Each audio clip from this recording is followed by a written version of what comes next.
It's okay. Yo. It's crazy. It's fire. Okay. Let's watch the campaign of deceit the election of George Santos. CBS did a very good George Santos coverage following everything. We're going to watch that. There's a new Austin Ox we're going to watch. Don't worry. Fear not. There's a new Yep Boomer we're going to watch as well. Okay? There's a lot happening. That may sound kind of strange, but just bear with me. Who is George Santos? George Santos to me is a bunch of lies. That's a really good question, and I don't think anybody really knows. I grew up in what's now Santos's district. I don't think anybody of his close to 1 million constituents can actually answer that question. Since George Santos's decisive victory in the 2022 midterm elections, if I had the answer to that, I could go to the bank. No, he is really who he is. He's a fraud. Nearly every day has brought new revelations about his life of lies. I knew him as Anthony DeVolder from Jackson Heights, Queens. And here I am. Today I am a proud regional director of a $1.5 billion fund. You know, my grandparents survived the Holocaust. My mom was a 9/11 survivor. So we set out to uncover who George Santos really is. In the campaign, I'd say, guys, I'm Jew-ish. I compare him to the Tinder swindler. Unwinding a campaign of deceit that took him from humble beginnings to the Tinder swindler had zero swag compared to Katara, okay? Our boy George has all the swag in comparison to the fucking Tinder swindler who went after a couple, lonely ladies and whatever. Like, this guy has conned millions of people. The halls of power. I'm not a fraud. I'm not a fake. I didn't materialize from thin air. No personal space. Why won't you answer our questions, Congressman? You seem to be dodging Don't the American people deserve about to your know finances answers? And about your background. Congressman, what about those new accusations?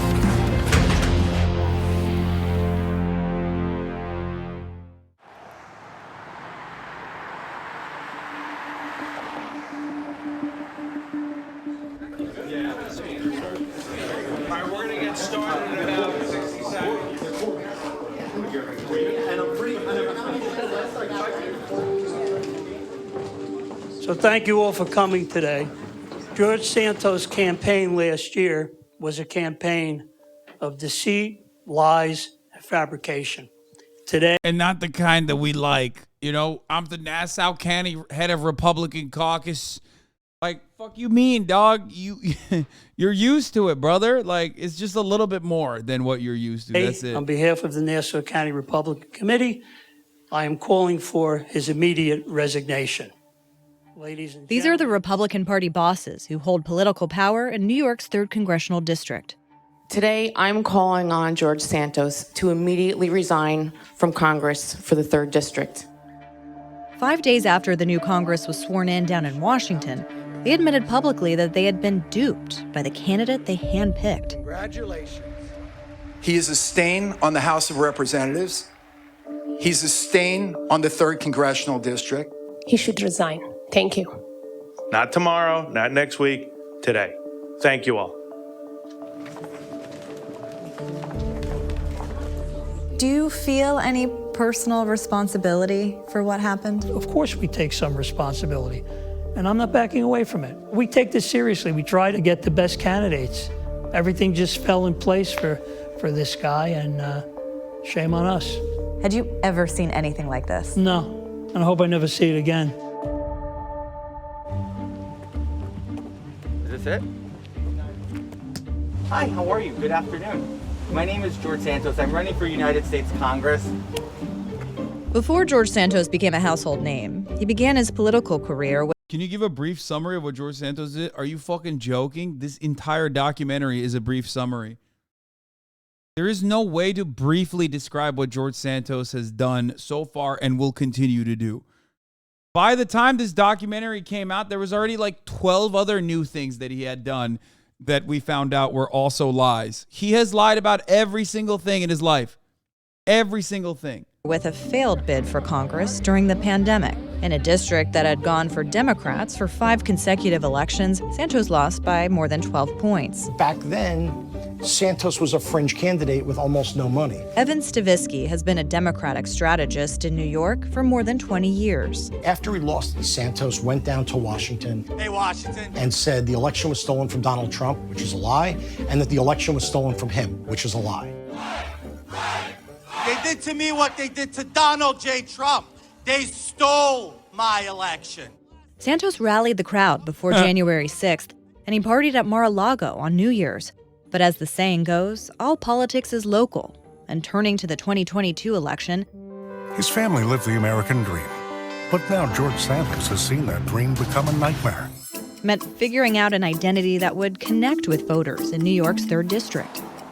This is one of the most affluent congressional districts in America. If you've ever seen The Great Gatsby, it's set on the North Shore of Long Island. It's traditionally known as the Gold Coast of Long Island. Very affluent, old money communities in a town called Oyster Bay. That's the largest share of this district. Santos had been refining his story of Wall Street success for a long time. This is what he told CBS News in 2020. Let me tell you a quick story, and then maybe this helps, right?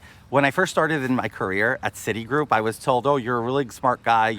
And here I am. Today I am a proud regional director of a $1.5 billion fund. The story that he always told me was that he was super successful. There's like that old saying that money talks and wealth whispers. He talked, it didn't whisper. Ryan Gerdesky runs Republican campaigns in New York. Santos asked him to run his. George said to me, I'm looking for a campaign manager. Would you want to be it? And I said, George, thank you, but I'll think about it. When I say I'm thinking about it, it's a no. I could have been a lot deeper than I am usually. On this financial disclosure form for his campaign, Santos said he was worth as much as $11 million. Gerdesky says Santos told him he was worth 10 times that. He would say that he was worth $100 million. That was his net worth. He said, I made $100 million when I was 30. A woman I know very well, he went shopping with her to the Americana Mall in Manhasset, talking about how wealthy he was and how he was a preferred buyer at Hermes. Grant Lally knows the wealthy Republican circles Santos was trying to win over as well as anyone. He ran for Congress there as a Republican. Why is he not arrested for lying? What do you mean? First of all, hello? Welcome to the United States of America. We don't arrest people who lie here. We celebrate them, okay? So that's number one. And secondly, lying is not illegal. Unless you, I guess, do it on the stand, it's even then you could probably get away with it. Back in 2014 and lost. I know he gushed on that trip over Ferragamo shoes and bragged to her that she couldn't really afford Ferragamo shoes, but they were wonderful and that he always used them. One of the most prestigious private high schools in New York City is the Horace Mann School in the Bronx. Santos claimed it on his campaign website as his alma mater. On his resume, he said he went to the city's public business school, Baruch College, on a volleyball scholarship, where he said he won the championship. I'm many things before anybody brings in my sexual orientation to the table. Not that I'm ashamed of it. I'm openly gay. I'm married. I mean, it's not a secret, right? We all do our Wine Wednesdays. Whatever. Santos spoke frequently and proudly of being an openly gay Republican candidate. It's about the American dream. A lot of people wanted an openly gay Republican, as a lot of people wanted to say, look, we've moved past the... Lying is so legal that we have to call it something else when it's not legal, and even then you kind of get away with it, especially if you're a cop, you know what I mean? Yeah, perjury. You're committing perjury. But that's how legal lying is, you're right. Bush years, and George would be a great representation for that. It's an honor to live in such a diverse part of the country. On the campaign trail, Santos said he was Jewish, like many of the voters in his district. My grandparents survived the Holocaust. The stories resonated. The money came pouring in. For 2022, Santos raised more than $3 million, eight times what he raised during his first campaign. I love that. Donations came in from more than 40 states. Then, the rules of the game changed. It was 6 months before Election Day. Santos was running unopposed in the GOP primary when he caught the luckiest break in politics. Major changes to New York State politics as a court-appointed expert has released a draft of new congressional maps for New York State. I've called this a reverse bait and switch. He's already on the ballot, and a brand new district is drawn that goes from being a non-competitive Democratic district to a leans Republican district. But he's already the nominee. George Santos, let's go. Running for Congress in this district. Let's hear it for George. On the stump. I love this because it's like all the grossest people in Long Island. A place full of gross people, and as many of the Long Island chatters will attest to, you know, you got a big roster of gross losers there, and somehow these guys are like a cut above, you know? Santos tapped the GOP playbook. We have criminals running the state of New York. I want Biden gone. But then Santos took it a step further. He wove himself into the most painful day in New York City's history, tying his story to the attacks on the World Trade Center. My mom was a 9/11 survivor. She was in the South Tower, and she made it out. She got caught up in the ash cloud. My mom fought cancer till her death. When the election finally came, Santos went toe-to-toe against experienced Democrat Robert Zimmerman. Are you calling me anti-Semitic like you also called me homophobic recently on your social media? I said you support no, I do not. homophobes. That's Marjorie not true. Taylor I'm a gay Greene married man, Robert. I'm over there. I'm over there. Okay. George was 100% confident he was going to win. And then on election night, he not only won, but he crushed it. I mean, GOAT. one of the best election victories you could possibly want for any Republican that night was George Santos. Only in this country can the kid who came from the basement in Jackson Heights. That's it. Santos delivered a big victory for Republicans, flipping a congressional seat from blue to red and helping his party take the majority in the House. There's Vicky. That's his sister. Oh, she's crying. Thank you very much, and God bless you, and God bless the USA. He runs, he wins. There's something so funny about George Santos' entire existence that like kind of reinforces the powerlessness that like constituents feel, even when they're upper middle class white people. You know what I mean? He basically duped millions of upper middle class white people who are like relatively affluent, and now they're like, well, this kind of is fucked up. Like, we don't want this anymore, and there's not really anything you can do about it because the Republican Party is like, nope, that's a valuable vote to us. You know what I mean? Like that's another very funny thing to think about. It's like all these people that voted for this person that thought that they were I ratioed Matt Walsh. Oh yeah, I saw this earlier. Good shit, Flucky. There's not really much you can do about it at this point. You know, it's just you fucked up. You got nothing. We didn't suspect anything. And then, of course, after the election, the world went upside down.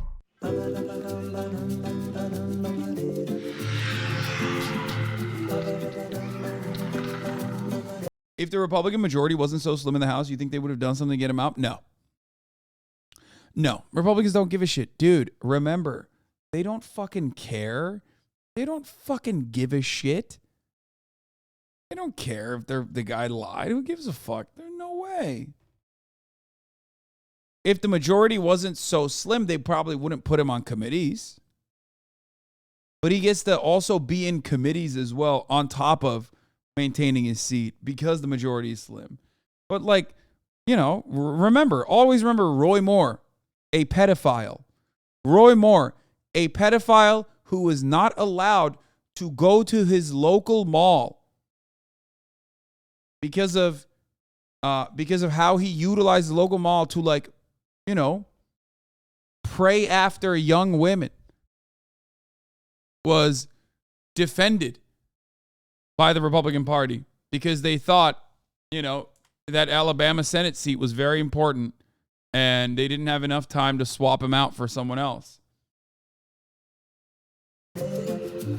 Young women, you mean little girls? Yeah, sorry. Girls, little girls. Moravam aqui, que me parece que uma residência dividida com 4 famílias.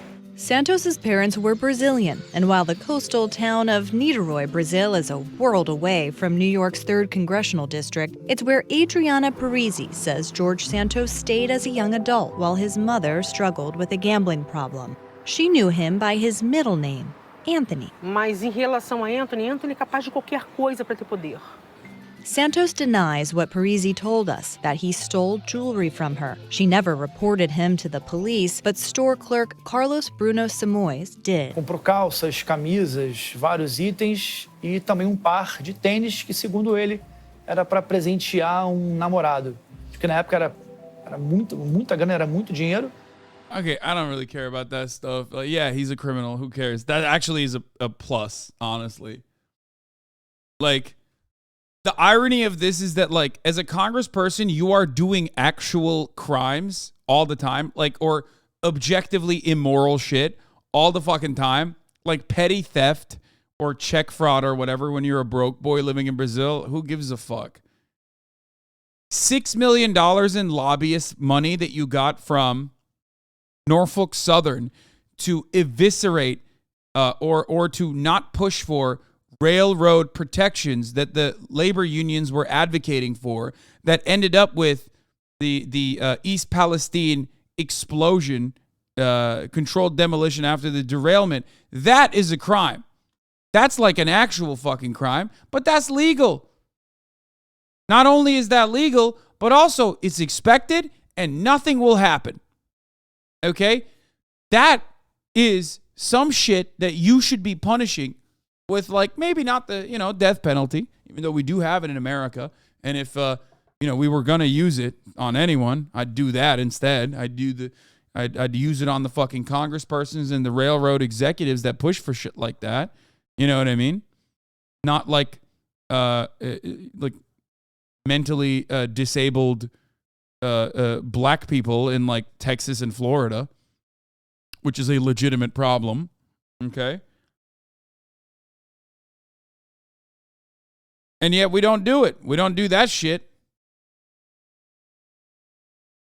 Fucked up. The boutique where Simoes worked has since shut down, but Brazilian court documents show that in 2010, Santos admitted to forging stolen checks.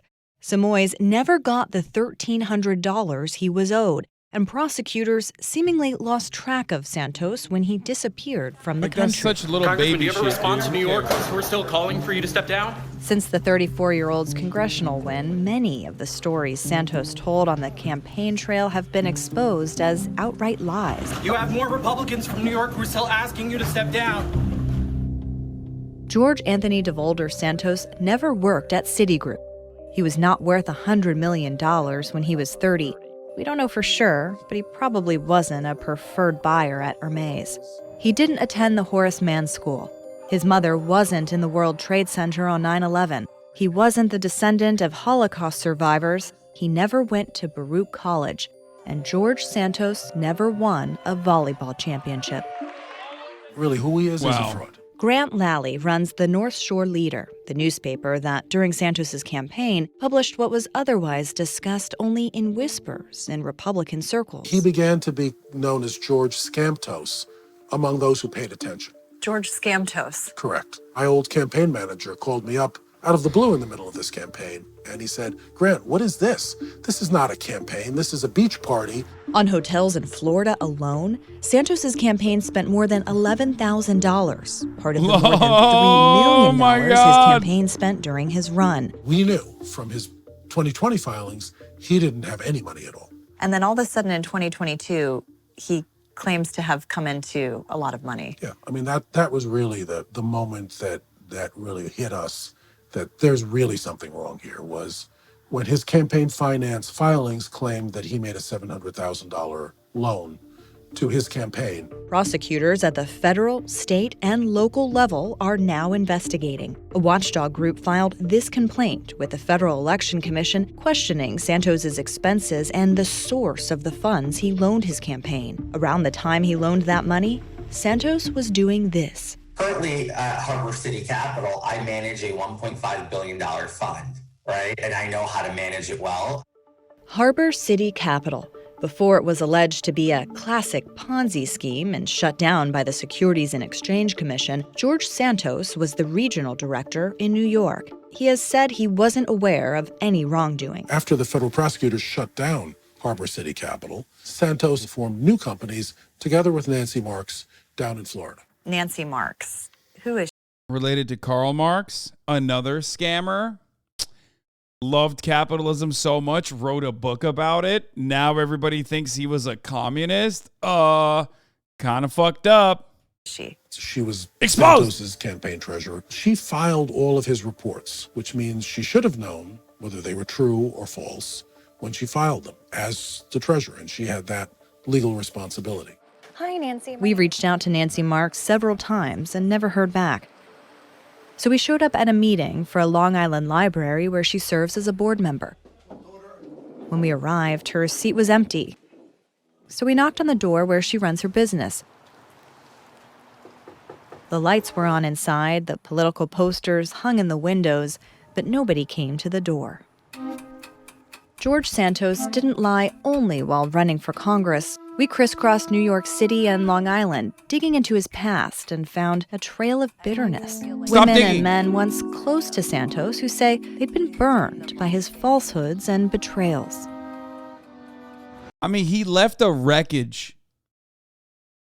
He left he left bodies everywhere he went, okay? With like petty crimes. He just can't turn it off. And I respect that.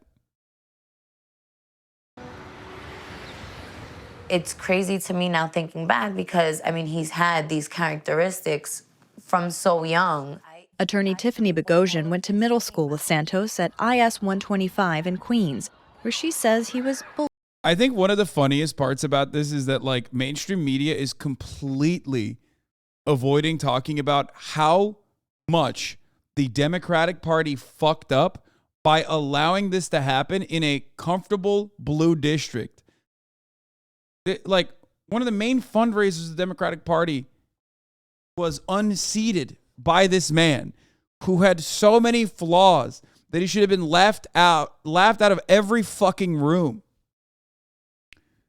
I love that. Bullied as a child. He was trying to be accepted and fit in, and I think he always felt like an outcast. And he started these lies, and I think it just continued. And this was the only way that he knew how. Later, as adults, Tiffany bumped into Santos at a Starbucks. Guess who I ran into at Starbucks? You know what? I ran into her. She told him she'd settled a big case for a client, $2 million. She says Santos promptly invited her and her client to dinner.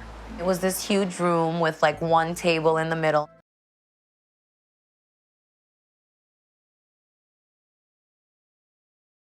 To know what was being invested in at all. She didn't like the sound of it, and her client turned down Santos's investment pitch. And we now know that that was a Ponzi scheme. It was all fraud. Oh, I was so outraged. I was so upset. Any room that Anthony walked in, he had to be the star of the show, the belle of the ball. While they were roommates, Greg Morey said Santos stole his Burberry scarf and later wore it during the rally ahead of January 6th. I saw that. Dude, it's so good. It's so, you know his ass was the worst roommate, dude. You just know he was the absolute worst fucking roommate of all time. Oh, that's so funny. It's just all like plays into the same issue. He's just everywhere he goes, dude. Video, and I just not very happy. And then I had learned he actually won, and that just blew my brain. I was just, it's like that emoji on your iPhone, like the. This is where Morey said he shared an apartment with Santos and his mother. He is the messiest gay man. Public records show the family was evicted in 2014. So let me tell you a quick story. Remember when Santos claimed to work on Wall Street? Barbara Hurtis told us he was actually working with her at this call center in an industrial part of Queens. To me, in my head, it didn't make sense why someone 22 years old that comes from money would come and work for a company that only pays $12 an hour. Good boy. And then there's his former dog groomer, Crystalline Russo. Good jump. I compare him to the Tinder swindler. I think he's a scam artist, basically.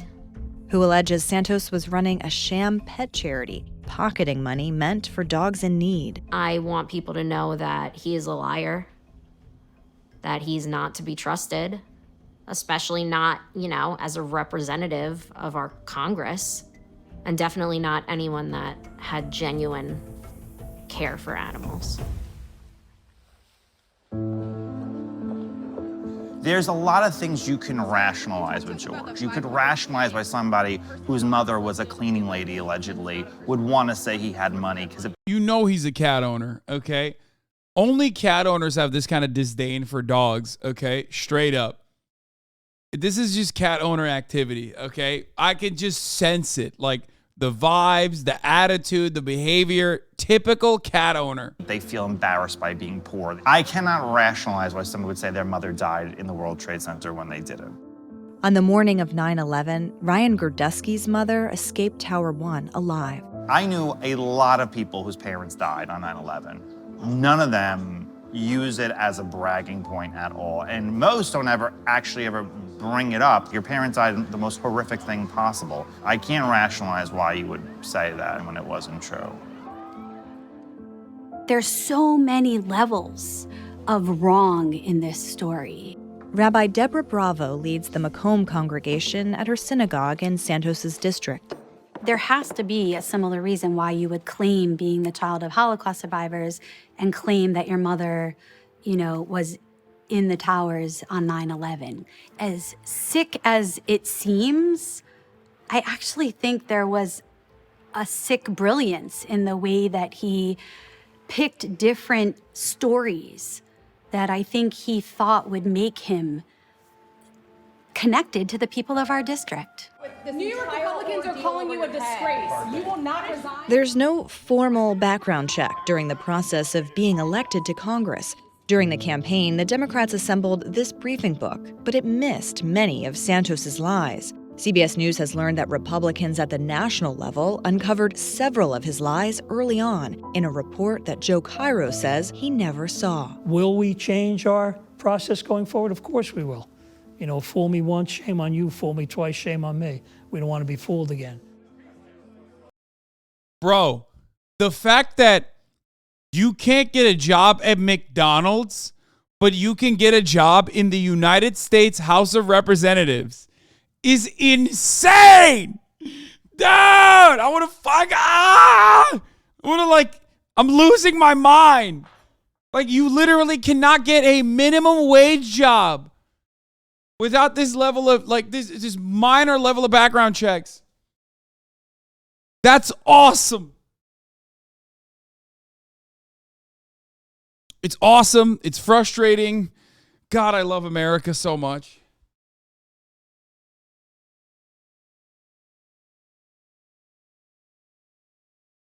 The only thing you should learn from this is level up your scamming, folks. If this happened 20 years ago, there would have been a whole cadre of local, political journalists, hard-boiled political journalists who would have been on this story. But, they're all gone. They've retired. They're off to other things. Scientists made a stunning breakthrough in the field of nuclear fusion, which may lead to limitless clean energy. Here to comment is the man behind the research. Oh, no, it's George Santos. George Santos quickly became a punchline on late-night TV.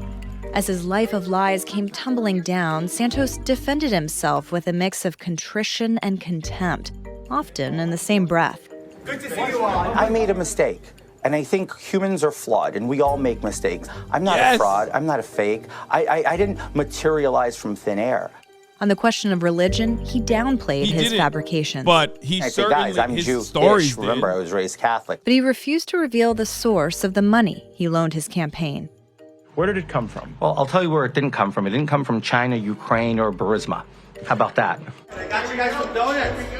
Donuts and coffee for all the hard work you guys do. He faced the onslaught with donuts and defiance, refusing to resign. I will not resign. I will be continuing to hold my office elected by the people. Santos insisted he could stay in Congress until his constituents kick him out.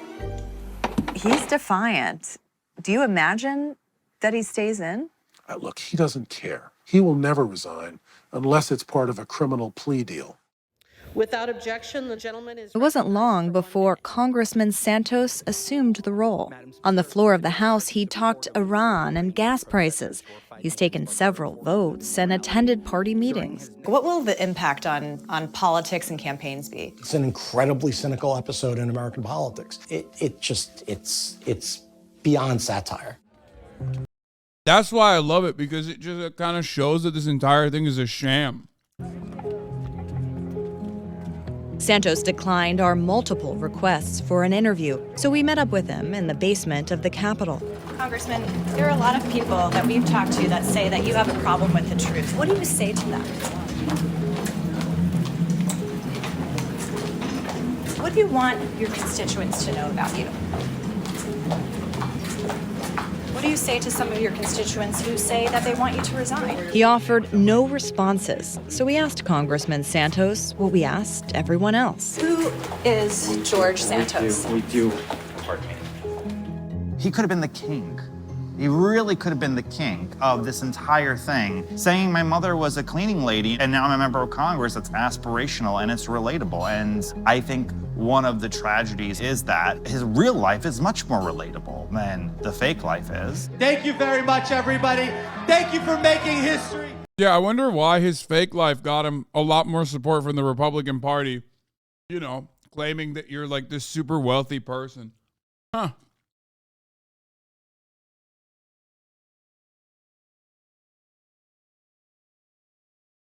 Yeah, I wonder how that works. First of all, his real story is not relatable. Because there's no component in it that's real. If he told the truth and he's like, I just want to be your congressperson, but I have no bona fides, I'm just like a guy who did check fraud in Brazil, then he's not getting elected.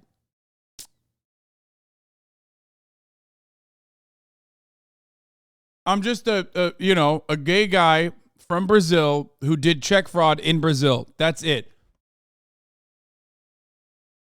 Okay. What Republican is voting for that? That's the reason why he lied about like, oh, I worked at Citigroup. I did this. I did that. Santos said only in America could a kid from a basement in Jackson Heights get elected to the U.S. House of Representatives. The truth turned out to be much more complicated. Do I feel for him as a person? I feel sorry and sad for him that he has lived, certainly for the past few years, this life of lies. Totally untrue, and it's very sad and perhaps pathetic. You're done with him? Yeah, we're done with him.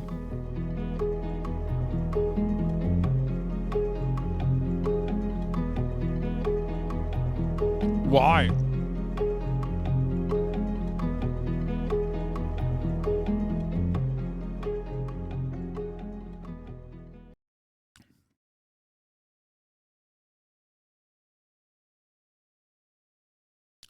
Why? Why do you feel sad for him? He is a legendary figure of American success. Straight up. A legendary figure of American success, a con man who conned his way to Congress. This is Inside Story. Anyway, this is a story I've been meaning to watch. This is what people really make in prison show jobs. About the system by people who lived it. I'm Lawrence Bartley. How I ended up getting into trafficking